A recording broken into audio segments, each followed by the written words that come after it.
99% சிறப்பாக செயல்படும் ஒரு ஊழியர்கள் மத்தியில் 1% பேர் கருப்பாடுகளாக இருந்து செயல்படும் இடத்தை நாங்கள் ஒரு சில இடத்துல லோடு கம்மியா இருக்கிறதுனால அந்த ஃபியூஸ் ஆஃப் ஆகுது, ஒரு சில இடத்துல லோடு அதிகமா இருக்கல ட்ரிப்பிங் ஆகுது. ஸோ இதற்கான நிறைய இடத்துல திடீர்னு வர்ற ரீசன்னால நேற்று முதல் பெரும்பாலான இடங்கள்ல வந்து சென்னையில மட்டும் ஒரு 7 ரேபிட் டீம் ஒன்றும் போட்டாச்சு, இன்ஜினியர் டீம். ஸோ அவங்க வாகனங்களோட இன்ஜினியர்ஸ் எல்லாம் இருப்பாங்க. எங்க அந்த மாதிரி பழுதுகள் வருதோ உடனே போய் அவங்களை போய் அட்டன் பண்றதுக்கான வேலைகள் இருந்துச்சு. நேற்று இரவு முழுவதும், அதாவது சீஃப் இன்ஜினியர் லெவல்ல அனைத்து அதிகாரிகளும் வந்து நேற்று இரவு முழுவதும் எல்லா இடத்துலையும் சப்ஸ்டேஷன்ஸ் எல்லா இடத்துலையும் ரோந்து பணிகள் ஈடுபட்டாங்க. ஸோ அதன் மூலமாக பெரும்பாலான அந்த மாதிரியான எங்கெங்கெல்லாம் டெக்னிக்கல் இஷ்யூஸ் வந்ததோ அதெல்லாம் உடனே அதெல்லாம் ரெக்டிஃபை பண்ண முடிஞ்சு. உடனே மின்சார தடை இல்லாமல் அங்கே கொடுக்கப்பட்டுச்சு. வேற என்னென்ன பிரச்சனை எல்லாம் வந்துச்சோ அதெல்லாம் தடை சரி செய்யறதுக்கான வேலை வந்துச்சு. இன்னைக்கு வந்து நம்முடைய அனைத்து சி லெவல் அனைத்து அதிகாரிகளும் ஒவ்வொரு சப்ஸ்டேஷன்ஸும் போய் நேரடியாக பார்வையிட்டு எங்கெங்கெல்லாம் இதுல வருது. ஏன்னா நிறைய இடத்துல பழைய டிரான்ஸ்ஃபார்மர்ஸ் இல்ல லெகசி டிரான்ஸ்ஃபார்மர்ஸ் அதுல பிரச்சனை நிறைய இருக்குது. கேபிள்கள்ல நிறைய ஃபால்ட் வருது. நிறைய இடத்துல குழி தோன்றதால் கேபிள்கள் கட் செய்யப்படுது. ஸோ இதெல்லாம் இது பண்ணுது. அதை தாண்டி ஒரு சில இடத்துல அங்க இருக்கிற ஒரு சில தனிநபர்களுடைய தவறுகளால ஒரு சில இடத்துல மின்சாரங்கள் தடைபடுவதாக கணக்கிடப்பட்டுச்சு. அதுக்கான நடவடிக்கைகள் கண்டிப்பாக இன்றுக்குள் எடுக்கப்பட்டுள்ளது. எங்கெங்கெல்லாம் அது மாதிரியான ஒரு தனிநபர்களுடைய தவறுகளால இந்த மாதிரி நடக்குதோ, அது யாருடைய தூண்டுதல்னால செய்யறாங்க என்னன்னு தெரியல. ஸோ அந்த மாதிரியான நபர்கள் மீது இன்று இரவுக்குள் நடவடிக்கை எடுக்கப்படும். ஸோ அவர்களாம் யார் யாருன்னு கணக்கிடும் பணிகள் நடந்து கொண்டு வருது. கண்டிப்பாக மின்சார வாரியம் உங்களுக்கு எல்லாருக்கும் தெரியும், 20 ஆண்டுகளாக ஒவ்வொரு நாளும் நலிவடைந்து வந்து இன்னைக்கு கிட்டத்தட்ட 2 லட்சம் கோடி கடன்ல இருக்கு. ஒரு 1,40,000 பேர் வேலை பார்க்க வேண்டிய இடத்துல இன்னைக்கு 70,000 பேர் தான் வேலை பணிகளை இருக்கிறாங்க. அதை தாண்டி பெரும்பாலான இடத்துல டிரான்ஸ்ஃபார்மர்ஸ் வந்து எல்லாமே வந்து மிக பழைய டிரான்ஸ்ஃபார்மர்ஸா இருக்கு. சப்ஸ்டேஷன்ஸ் வந்து எவ்வளவு உருவாக்க வேண்டும் என்று இவங்க 5 வருஷத்துக்கு முன்னாடி 234 35 உருவாக்க வேண்டும் என்று கணக்கிடப்பட்டு பெரும்பாலும் எந்த வேலையும் நடக்கப்படவில்லை. ஸோ நிறைய இடத்துல இன்னும் அதற்கான பணிகள் தான் செய்யப்பட்டு வருது. ஸோ இதை முழுவதுமாக சீரமைக்கும் பணிகள் நடைபெற்று வருது. ஸோ இந்த மாதிரியான தடைகளை சரி செய்ய இப்போதைக்கு முடிந்த அளவு அங்கங்கே வந்து இன்ஜினியர்ஸை வச்சு ஒரு டீம் அமைச்சு அந்த டீம் வந்து கண்காணிப்பு பணிகளில் ஈடுபட்டு வராங்க. ஸோ நேற்று இரவு பெரும்பாலான இடத்துல அதற்கான தடுக்கும் பணிகள் நடைபெற்று சிறப்பாக உடனே அதுக்கு வந்து ரெஸ்பாண்ட் பண்ணி முடிச்சுட்டாங்க. ஸோ மேலும் இதை வந்து சிறப்பாக செயல்பட எங்கெங்கெல்லாம் எதிர்பார்க்கப்படுகிறதோ அதெல்லாம் சரி பண்ணுவது. ஏதாவது ஒரு தனிநபருடைய தவறுகள் இருந்தால் அவர்கள் மீது நடவடிக்கை எடுக்க வேண்டும் என்று கண்டிப்பாக நாங்கள் கேட்டுக்கொண்டிருக்கோம். அது பெரும்பாலான அங்க இருக்கிற நிர்வாகிகளும் அதை சொல்லியிருக்காங்க, அதிகாரிகளும் சொல்லியிருக்காங்க. ஸோ அதுவும் மேற்கொள்ளப்படும். வெகு விரைவில் அனைத்தும் சீர் செய்யப்படும். ஏன்னா மின்சார தட்டுப்பாடுன்ற செய்தி வந்து மின்சார தட்டுப்பாடு இல்லை, எல்லாமே வந்து நம்மளுடைய இதுல எவ்வளவு தேவைக்கேற்ப அதில் மின்சாரம் நம்மகிட்ட கையிருப்புகள் இருக்கு, தட்டுப்பாடுகள் எதுவும் இல்லை. கண்டிப்பா இதை முழுவதுமாக சீரமைக்க பணிகள் படிப்படியாக தொடங்கும். ஏன்னா எங்கெங்கெல்லாம் தவறுகள் நடக்குதுன்ற சரி செஞ்சுட்டு வரோம், எங்கெங்கெல்லாம் நம்ம சீரமைக்க வேண்டுமோ அதையும் சீரமைச்சுட்டு வரும். விரைவில் எல்லாத்தையும் சீரமைக்கும் பணிகள் தொடங்கப்படுவோம். ஆனால் இதற்கு சில நாட்கள் சில மாதங்கள் பிடிக்கலாம். ஆனால் கண்டிப்பாக முழுமையாக சீரமைக்கும் பணிகள் தொடர்ந்து நடைபெறும் என்பது எந்த மாற்றமும் இல்ல.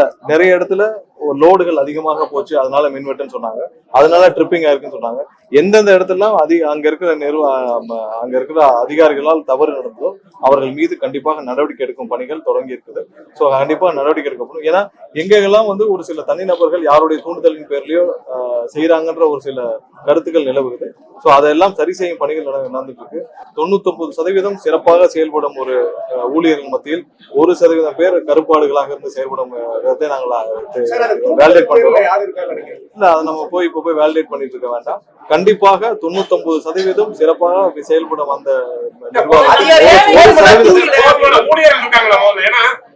இல்ல நான் சொன்னேன் இல்ல என்னன்னா போதுமான ஊழியர்கள் இல்லைன்னு தான் முதலே சொல்லியாச்சு. 1,40,000 பேர் பணியாற்ற வேண்டிய இடத்துல 70,000 பேர் தான் இருக்காங்கன்னு சொல்லியாச்சு.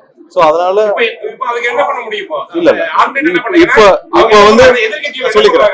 இப்ப என்ன நடவடிக்கைன்னா எங்கெங்கெல்லாம் வந்து சீரமைக்கும் பணிகள் அதற்கான எங்கெங்கெல்லாம் டீம் அமைச்சு இன்ஜினியர்ஸ் டீம் போட்டு நேற்று வந்து 7 டீம் வந்து சென்னை முழுவதும் சுற்றி இருந்தாங்க. எங்கெங்கெல்லாம் உடனே ஃபால்ட் இருக்கோ உடனே போய் அட்டன் பண்ணி அதோட சீரமைக்கும் பணிகள் நடைபெற்று இருந்துச்சு. திருவள்ளூர்ல நேற்று ஒரு ஃபால்ட் இருந்துச்சு, அதுல ஹை வோல்டேஜ்னால ஃபால்ட் இருந்துச்சு. அதுல முழுவதுமாக சீரமைக்கும் பணிகள் இரவு முழுசு நடந்துச்சு. அதே மாதிரி திருவள்ளூர், கள்ளக்குறிச்சி, கோயம்புத்தூர் இது எல்லாத்துலயும் கரூர்லயும் ஒரு சில இடங்கள்ல சொன்னாங்க. சோ இதெல்லாம் சீரமைக்கும் பணிகள் நடந்திருக்கு. எங்கெங்கெல்லாம் ஒரு தனிநபர்கள் இதில் தவறு இழைக்கப்பட்டிருக்கோ அவங்களுடைய மேனுவல் எரர்னாலேயோ இல்ல அவங்களுக்கு தெரிந்தோ இல்ல யாருடைய தூண்டுதல் பேர்ல செய்யப்பட்டிருந்தால் அதுல நடவடிக்கை எடுக்கப்படும் என்று சொல்லப்படும்.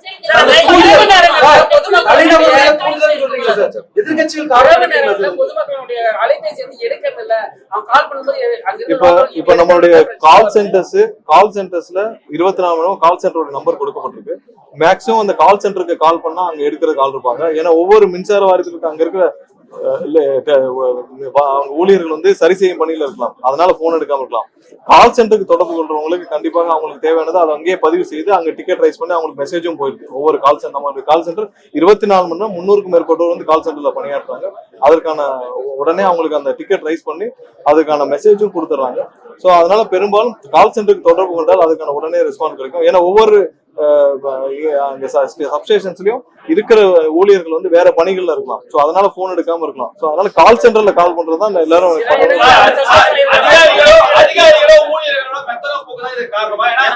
எல்லாரும் சொல்லல.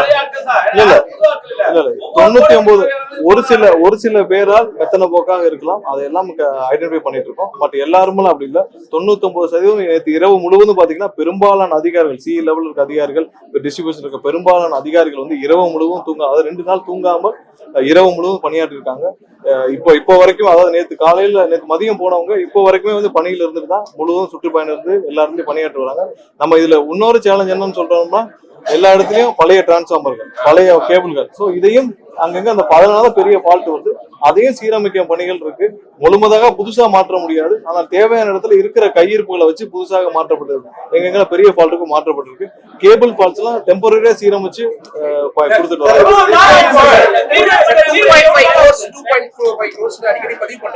2,50,000 கோடிங்கிறது கடன் சொல்லியிருக்காங்க. 2.5 crores இல்ல. கண்டிப்பா எங்கெங்கெல்லாம் ஃபால்ட் இருக்கோ நம்ம சரி பண்ணிருக்கோம். இது இன்னொன்னு சம்மர்ல சடன் பீக் இருக்கு. இருக்கறனால இன்னொன்னு டெம்பரேச்சர் அதிகமா இருக்கனால அந்த பீக் இருக்கு. சோ இது சரி பண்ணிட்டே இருக்கும். 20 வருடமாக நலிவடைந்த ஒரு நிறுவனம், 20 வருடமாக ஒரு நிறுவனத்தை எவ்வளவு அந்த அதோடைய அனைத்தையும் உறிஞ்ச முடியுமோ உறிஞ்சாச்சு. இதை சீரமைக்கும் பணிகள் சில ஆண்டுகள் பிடிக்கலாம். ஆனால் கண்டிப்பாக வெகு விரைவில் இதற்கான சீரமைக்கும் பணிகள் ஒவ்வொரு நாளும் பார்ப்பீங்க. அதற்காக தான் முழு வீச்சாக முதல்வர் எங்களுக்கு ஒவ்வொரு நாளும் இதை ஃபாலோ பண்ணிட்டு இருக்காரு. முதல்வர் ஒவ்வொரு நாளும் என்னென்ன நடக்குதுன்ற முதல்வரும் கேட்டறிந்து வருகிறார். ஒவ்வொரு நாளும் இதுக்கு சீரமைக்கும் பணிகள் நடந்துட்டு வருது. இதை கண்கூடாக நீங்கள் பார்ப்பீர்கள். வரக்கூடிய 5 ஆண்டுகள்ல எந்த மாதிரி மின் உற்பத்திக்கு என்னென்ன பண்ண போறீங்க?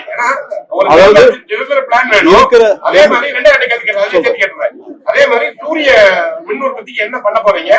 சூரிய மின் உற்பத்திக்கு இதுவரை வந்து பல லெவல்கள்ல முறைகேடுகள் இருந்துச்சு. அதையெல்லாம் இதுவரைக்கும் நிறுத்தப்பட்டு சூரிய மின் உலைக்கு எந்தெந்த இடத்தெல்லாம் வந்து தவறுகள் நடந்துச்சோ அதெல்லாம் அதனால பலர் வந்து 2 நபர்கள் மீது நடவடிக்கை எடுக்கப்பட்டு அதை சீரமைக்கும் பணிகள் நடந்துட்டு இருக்கு.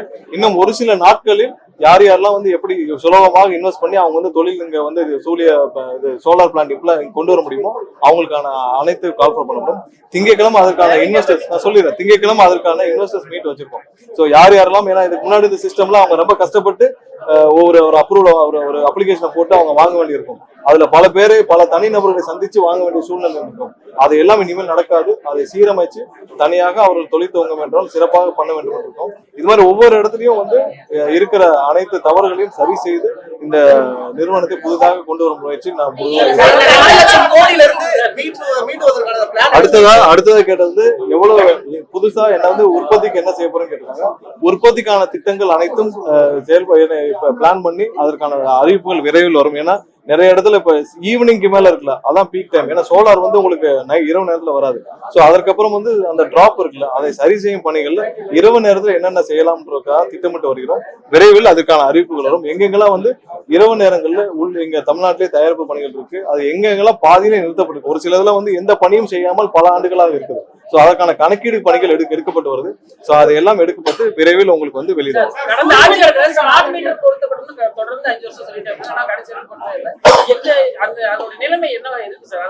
இல்ல, அது சம்பந்தமாக இன்னும் எந்த கொள்கை முடிவுல எடுக்கப்படவில்லை. எடுத்தால் நாங்க அறிவிப்போம்.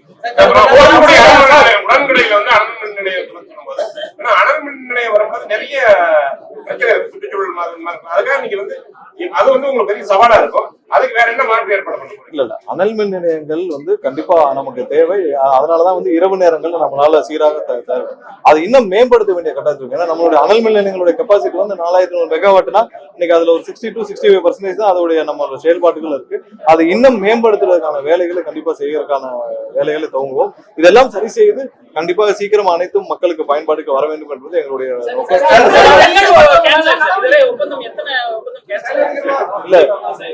இதுவரை ஒரு 2500-3000 கோடிக்கு மேற்பட்ட அனைத்து டெண்டர்களும் கேன்சல் பண்ணப்பட்டிருக்கு. சோலார்ல எங்கெங்கெல்லாம் தவறாக அதாவது இது பண்ணப்பட்டிருக்கு அதெல்லாம் நிறுத்தி வைக்கப்பட்டு திரும்பவும் ரீவேலிடேஷன் பண்ணிட்டு இருக்கோம். அனைத்தும் நிறுத்தி வைக்கப்பட்டுள்ளது. ஏன்னால் எல்லாம் வந்து அங்க இருக்கிற ஃப்ளோ ஸ்டடி சரியா பண்ணாமல் கொடுக்கப்பட்டதோன்ற இது காரணமாக ஸோ எங்கெங்கெல்லாம் தவறு நடக்குதோ அதெல்லாம் ரீவேலிடேஷன் பண்ணிட்டு தான் இருக்கும்.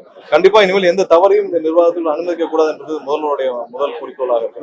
அதையெல்லாம் அனைத்தையும் வேலிடேட் பண்ணி தான் இருக்கும். முதலில் சீரமைக்க வேண்டும். கண்டிப்பா அதுக்கு அடுத்த கட்டமாக அனைத்தையும் சரி செய்த பிறகு இந்த நிறுவனத்தை கூத்துறவு கொண்டாரு.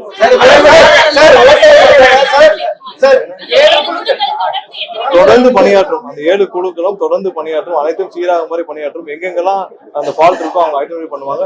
இன்னைக்கு மீண்டும் வந்து அனைத்து உயர் அதிகாரிகளும் வந்து ரவுண்ட்ஸ்ல இருப்பாங்க. நேற்று மாதிரியே இருப்பாங்க. யாராவது ஒரு சில பேர் வந்து அவங்களுடைய மெத்தனை போக்குனால் அவங்க மீது நடவடிக்கை எடுக்கப்படும். ஏன்னா மக்கள் பாதிக்கப்படும் பொழுது அதை நிர்வாகம் பார்த்து கொண்டிருக்காது. கண்டிப்பாக அனைத்தும் சீராகும் என்பது எங்கெங்க தேவையோ அங்கெல்லாம் வந்து தற்காலிக பணி இப்போதைக்கு கான்ட்ராக்ட் எம்ப்ளாயிஸ் வந்து மேனேஜ்மெண்ட் வராங்க.